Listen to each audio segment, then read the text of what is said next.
Okay po. I'm Jesse Flores Witchcraft. At ito, gumawa po ako, kaka-ritual ko lang. Gumawa po ako ng ritual. Nag-ritual ako, katapos ko lang ngayon. At pinagdadasal ko po yung mga nakaraang aksidente na nangyari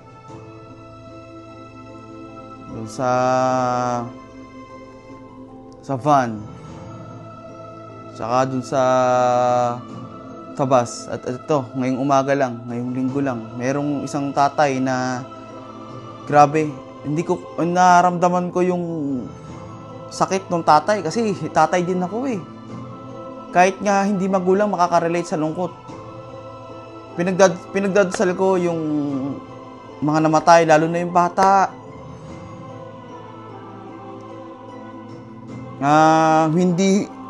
Hindi ho pwede na revoke lang ho ang lisensya.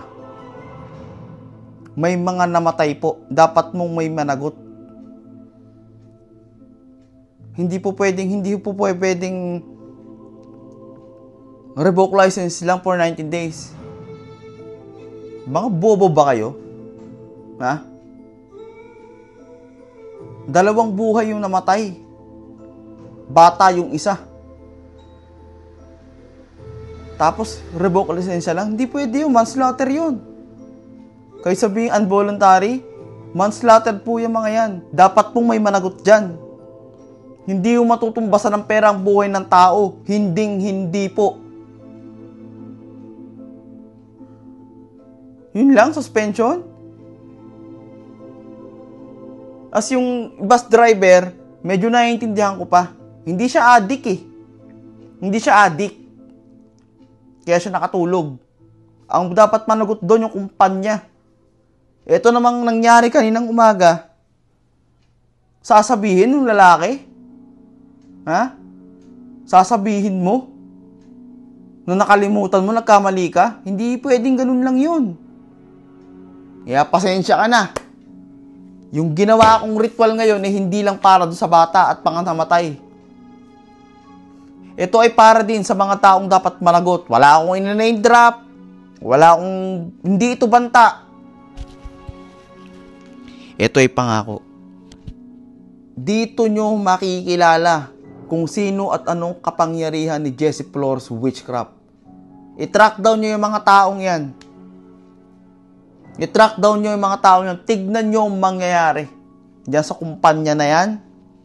Tapos dun sa driver ng hinayupak na SUV na yan. Hindi maipinta kung ano yung galit na nararamdaman ko ngayon. Mas matutuwa nga ako sa bakit? Bakit? Sino ka bang Jesse Flores Witchcraft ka? Bakit ka namin dapat katakutan? Matutuwa ako sa mga ganyang magko-comment. Dito nyo makikilala kung sino ako. I-track down nyo. At eto, isinusumpa ko sa araw na to. May mananagot. Hindi ako papayag. Hindi ako papayag. I've been doing fortune telling for years. Nanguhula ako, nagbibigay ako ng sagot, nag-guide ako. I've been doing healing ritual. Sa mga may sakit, nagpapagaling ako ng mga karapat-dapat. Pero dito nyo makikita ang tunay na kapangyarihan ng sumpa ni Jesse Flores Witchcraft. Hindi ako papayag. Lisensya lang, mare-revoke. Ganun lang yon. May mga siraulo pala kayo eh. May mangyayaring hindi maganda.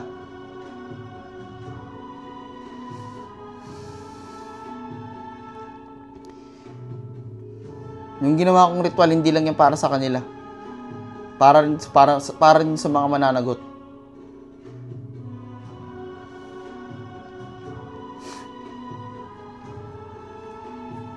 Ipakulong niyo yung mga yan. Dapat may makulong dyan. Kung hindi, you will see what will happen. So, yun lang. Dito ko na tinatapos yung video ko na to. Gusto ko lang ilabas to, itong nararamdaman ko.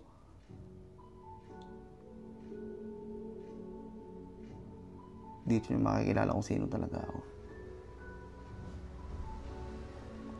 Kung di nyo kayang ibigay yung hustisya ng bata, ako magbibigay. Kung di nyo kayang ibigay yung hustisya ng mga namatay na yun sa aksidente, ako ang magbibigay ng hustisya sa kanila.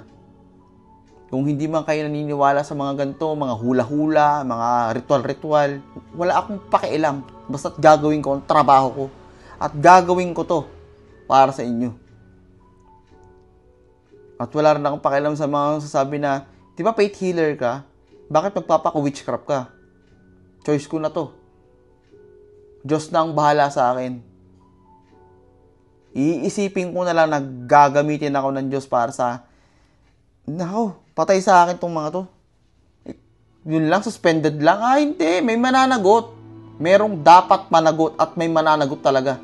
I-track down ninyo ang mga mangyayari sa buhay ng mga yan. Yung mga kamag-anak ko, yung mga kamag-anak na mga gumawa ng mga ganyang aksidente na yan, napaka-unsafe, unruly ng mga driver na yan. Yung sa bus, medyo maanok pa yun, pero yung kumpanya nun, kahit na aksidente lang yan, isipin nyo pa rin. Kung di nyo iniisip buhay nyo, isipin nyo yung buhay ng iba. Diba? Sabi nyo, aksidente lang. Tignan natin, baka na-aksidente lang din yung ritual ko na mangyayari sa inyo. Ay di kung walang mangyayari sa inyo, di okay. Pero tandaan nyo, kung may mangyari man sa inyo, hindi lang yan approved ng demonyo sa baba, approved din yan ng Panginoon sa taas. Communicated yan lahat. If He approves, and He approves, kaya kayong mga manunood na kamag-anak na mga yan, bantayan nyo yan, mga yan. Kung hindi yan kayang bigyan ng totoong hustisya ng sistema natin, Jesse Flores Witchcraft ngayon na magiging takbuhan tao, dito nyo malalaman kung sino ako. I'll end this live. Again, I'm Jesse Flores Witchcraft at pinagdadasal kong kaluluwa ng mga namatay sa aksidente na yan. Lalong-lalo sa bata.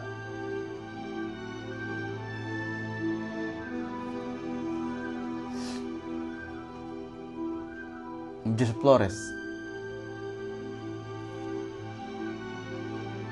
Good evening.